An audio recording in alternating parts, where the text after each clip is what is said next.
Ronald Koeman 6 with a 4-2-3-1, but tactically switches everything up completely. Barcelona takes home 3 points against Levante. Let's go ahead and break down the best and the worst of this game.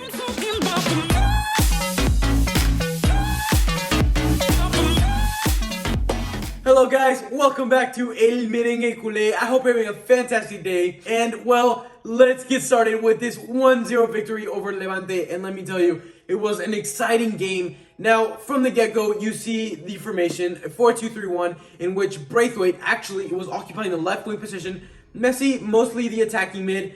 But, Coutinho finding roles in the left mid position, central mid, and Griezmann on the right wing. Very weird setup, something like we've never seen before. And like we mentioned, sticking with the 4-2-3-1, but tactically this system was completely different. Now, I want to break down this game starting from the worst, from how the worst things that we did, and then seeing the progression of the game and how we actually managed to improve and take home the 3 points. From the get-go, I couldn't help but notice that our attack was very lethargic, very slow. We have great quality in Messi, in Coutinho, in Griezmann, but they're players that love to play horizontal, love to play slow, and honestly, nobody was making a difference, right? We were getting up there, but nobody was making that final pass. Nobody was taking that shot. And it became this very stale Barcelona that eventually we would lose the ball, and then the counterattack was so easy for Levante to penetrate right down the middle with speed, with directness. They had the goal in mind, and that's it. And it worked for them. I do not know how we did not go down at least 2-0 from the beginning. I think it was roughly the first 20 minutes, and in my virtual score, Levante was up 2-0. Once again, from the get-go, Ter Stegen saves us with an amazing save. Just a one-on-one save. What else can you say about that? Then another opportunity in which Levante just breaks us down very, very easily. Takes a shot to the near post, fortunately off target. But from there, we grew. And now this is where I want to actually break down the system itself. Now, for the most part, we tend to see the young actually in that double pivot position, but the one sitting the furthest back. And then whether it be Busquets or whoever's along the young with more attacking responsibilities, this time it was completely different. And you see this De Jong that's not afraid to push up, not afraid to pressure even the center backs, which it gave us a bit of a mystery factor. It was something that Levante definitely did not see coming. And well, for me, I don't want to spoil it just yet who I think was the man of the match, but De Jong definitely proved to us that he can play this box-to-box type of center mid, right? This modernized center mid, similar to Goretzka, similar to, I don't know, so many examples out there. But I really like to see this more direct version of De Jong. Now, quickly, let's talk about Lenglet. After coming from 2 to 3 very bad games, I think he had an outstanding performance. Everything he did was great, apart from possibly a miss that he had with a wide open goal after a beautiful Griezmann header.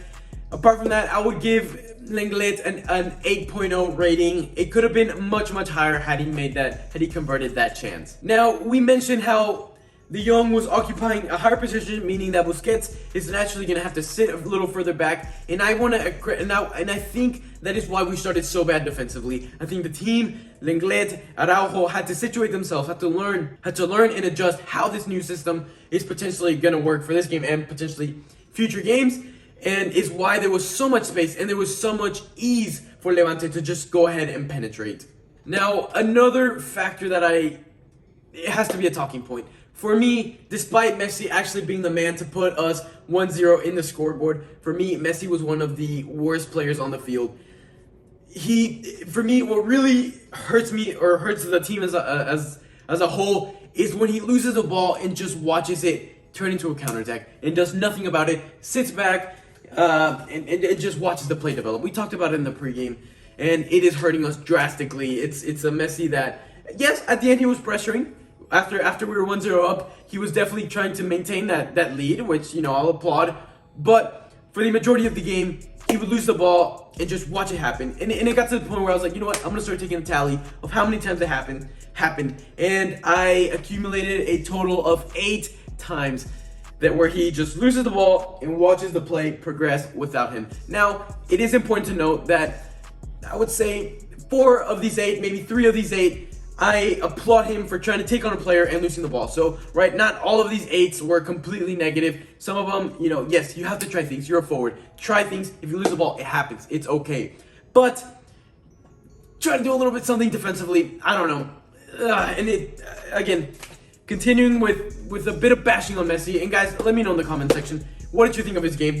Maybe you thought he was the best player. Let me know. Do you think I'm wrong in putting a lot of the blame on Messi? But he is incompatible with Griezmann, with Coutinho. They're basically, all 3 of them are pretty much the same style of players, and they end up occupying the same space very centrally, and everything just gets congested. And you see this frustration of a Messi who is meant to play striker, yet he gets frustrated, and the way for him to relieve that frustration is for him to have the ball at his feet. So naturally, he leaves that striker position and goes as deep as possible to receive the ball, try to create something. But what is he going to create from his own half when the whole Levante team is already set up in their tight, compact block?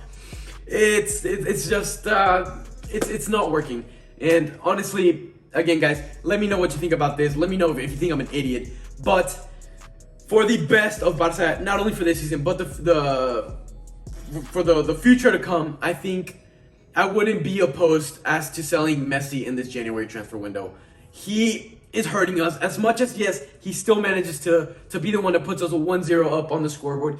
He is hurting us. He's hurting the transition period that this season is supposed to be. With that being said, another player I want to bash on a little bit before we actually continue on to what was great about this Barcelona setup is Coutinho. Again, another attacker in which Levante was 100% compact down the middle. That's exactly where they try to stop us, down the middle. Yet Coutinho, time and time again, looks to create space by occupying the middle. And instead of creating space, it just makes everything not flow naturally. It's a very predictable Coutinho that when he does attack down the flanks, you know exactly what he's going to do. He's going to cut in and shoot. And time again, he kept on getting blocked, or it wasn't working out. It was very predictable. But with that being said, let's transition finally to what was great about this Barcelona team. And I want to start off with Jordi Alba, who, despite him being an outside back, for me has been our best attacker out of the past 4 or 5 games. He is the one making the difference at the top, making a powerful run, finding passes that I don't even see, right? Slotting players through, finding passes. I mean, I've already mentioned all this. He, for me, was a difference maker. He was a spark that we were missing. And not only that, you see him time and time again make those run forward, loses the ball, or whether it be Messi losing the ball or whoever, and then you see him chasing his ass off, back, defending, winning balls back in his own box.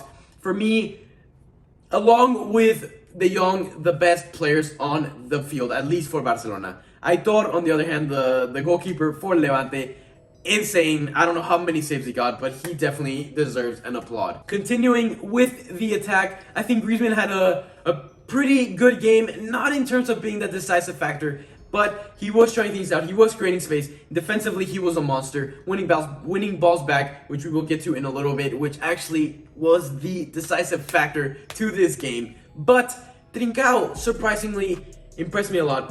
He got subbed in for Coutinho towards the end of the game, and he made an important change to this Barcelona team, making it more direct, less horizontal, looking at the goal, trying to make runs, getting passes from Jordi Alba. I liked Trincao's performance. I think it was decisive and direct. You see this frustration building up on this Barcelona team, and again, Messi loses the ball.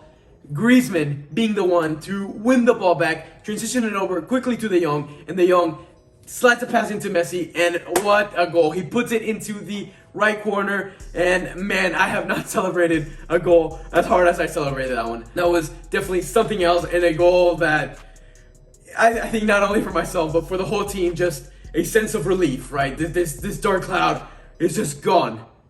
Finally, something worked our way in the attack. So now, before we end the video, I want to conclude with 3 takeaway points from this game. The first one being that Ronald Koeman is definitely trying new tactics out. He is, completely changing the team in terms of the tactics given to the personnel, but also we notice that Samuel Umtiti actually comes in for Antoine Griezmann in the dying moments, and this Barcelona switches to a 5 in the back formation with 3 center backs, which I briefly talked about it in the pregame that I would like to see this Barcelona team at least try this five in the back formation. So again, I will probably be making a video about this on Monday, talking about how the 5-3-2 could possibly benefit Barcelona tremendously. But the second takeaway I want to mention is that I think it is time for Messi to support Barcelona. I think ultimately he is hurting us more than he is bringing us life to this point.